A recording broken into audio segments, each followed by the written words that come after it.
Hi, and welcome back to another day.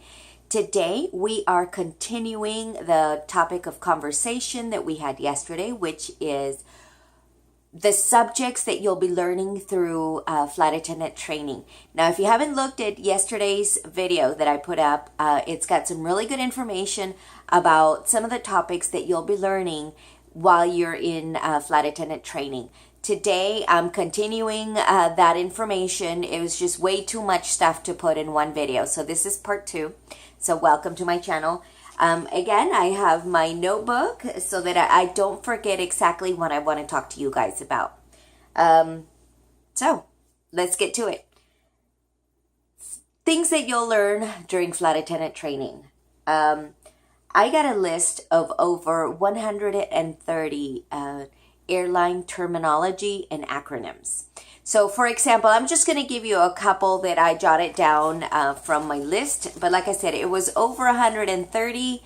This is just a couple of them. So you'll learn things like what is an APU? What is altitude? And you'll learn all about that. What is the bulkhead? What does deadheading mean? What is per diem? What is the PSU? What is depressurization? What is a jump seat? What is a ferry flight, etc. So these are just some of airline terminology words that we use on a day-to-day basis. But if you've never been in the airline industry, you probably don't know what they mean. So so that's one item. Okay. Also, I touched on this a little bit yesterday, but I got a huge list of city and airport codes, which I mentioned yesterday was like, for example, LA is LAX, Vegas is LAS, etc., etc. So you will need to know city codes as well as military time. Now, in the airline industry, we don't use like 3 p.m., everything is military time, from your schedules to the time that you arrive and depart from places. Everything will be given to you in military time. So the sooner you learn how to convert regular time to military time, the better. We did have a test on this, and you'll probably have a test on this too. So, that's something for you to learn. Again, some other things that you will learn, and this is depending on your airline, will be how to do a safety demo. I knew I flew American Airlines recently, and they have a video that actually shows the demo. So there was no flight attendants demonstrating how to use the equipment. However, that was only because I took 4 flights. It was two flights there and 2 flights coming back. And if I'm not mistaken, I think they did show on one of the flights. So I think it depends on the aircraft that you're flying. If it has video capability, then they might play a recorded video of the safety demo.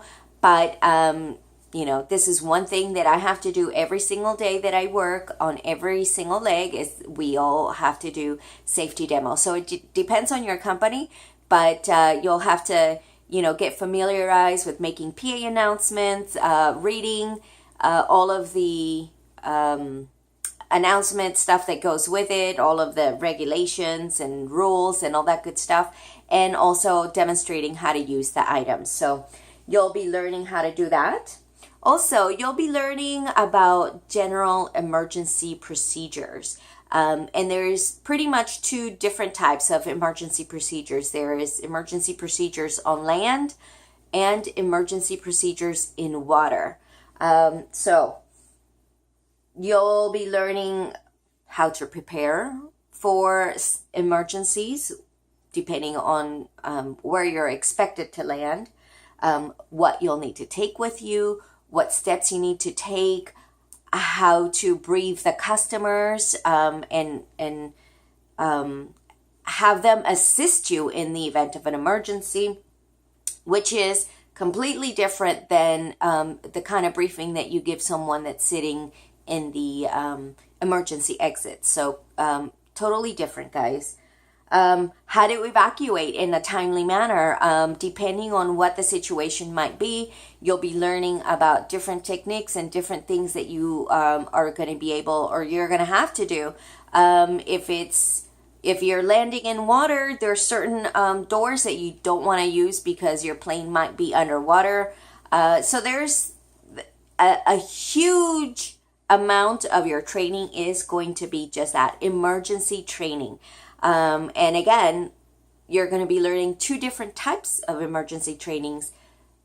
Emergency landings on land, and then emergency landings that are planned in water. Having said that, you will also learn, as far as the water, you will have a like a pool or ditch day where you're going to actually practice in a swimming pool how to evacuate properly, and you will be, getting into a swimming pool. I've seen videos where they actually go to like water parks that are closed for the moment, and they'll let them use the company for trading purposes, and they'll be in the wave pool. So it kind of simulates, if you land in the ocean, how you're going to react with the waves. So that's pretty cool. Some have to do it in like an indoor swimming pool. So there really isn't waves, but there might be people on the outside like splashing and trying to simulate what it would feel like to land in water. And you have to, get from point A to point B, from the evacuation of the cabin all the way to setting up and launching the raft, setting it up, what to do, survival techniques in the sea, what to take with you, what things are important, what to do first, all those things you guys are going to learn how to do. Let's see. All right. Another thing that you will become experts in, guys, is also going to be in firefighting. Because you are in the cabin, 30,000 feet in the air. If there's a fire on board, you're going to have to not only know what class of fire it is, which there's, class A, class B, class C, and class D types of fires, but what to do, who takes care of it, how do you put out the fire? So you're going to become little mini firefighters in the air as well. So that's, again, another set of days of training, of learning all that information and then putting it to use.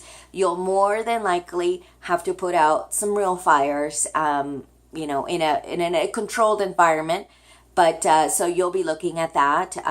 There may be some companies that will put you through a fake cabin emergency situation where the cabin fills up with smoke and then the visibility is reduced. So what do you do in that instance?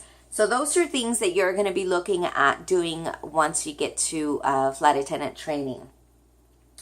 All right, so let's see. I've talked about all those things. Again, talking about the fact that you're going to become a little mini firefighter, you're also going to become a mini nurse. You will take CPR lessons. You will learn how to treat adults and how to treat children, how to treat people with that are going through if they're losing oxygen, hypoxia. You will learn how to not only determine what may be the problem of that customer. You'll be equipped to deal with people that are being non-responsive. What do you do in the case of someone dying in the air? What do you do if somebody's having a heart attack? If they get injured on the plane. I mean, there's so many different things that could happen on the plane and have happened on the plane. And there's all these procedures set forth already. And so this is what you'll be learning in school too. So, like I said yesterday, there's this huge misconceptions that all we do is just serve people drinks and peanuts. And what we learn in school for all those weeks that you're in school is all the things that you're not prepared for, that don't happen every single day. But if they do happen, you are going to be a lifesaver for many, many people. Trust me on that. And last but not least, the other thing that we did learn in school is about self-defense. I've seen videos of other airlines that have also taught self-defense. I guess maybe prior to 9/11, it wasn't such a big deal to teach self-defense. But since then, they will dedicate some time in your training to teaching you what to do in the air. And we were very lucky. We got taught by top professionals. I mean, these guys were like MMA fighters. And, we spent a long time learning what to do in the event that somebody tries to either hijack the plane, or somebody's getting too rowdy or too drunk and obnoxious, what to do, putting on handcuffs. If they have you by the throat with a knife, what to do. There's so many different variables of things that could happen. And so you'll be learning that as well. So these are my topics for today of some other flight attendant training things that you'll be learning when you go to school. Thank you again for everyone who has tuned in. If you have subscribed, thank you. I love you guys so much for subscribing. I'm over the 100 mark now, so yay! A little celebration. Keep them coming. If you guys have any suggestions about ideas of what you'd like to see, any topics that you would like me to hit up on, please leave them in the comments down below, and I'll be more than happy to tackle those subjects that you want me to.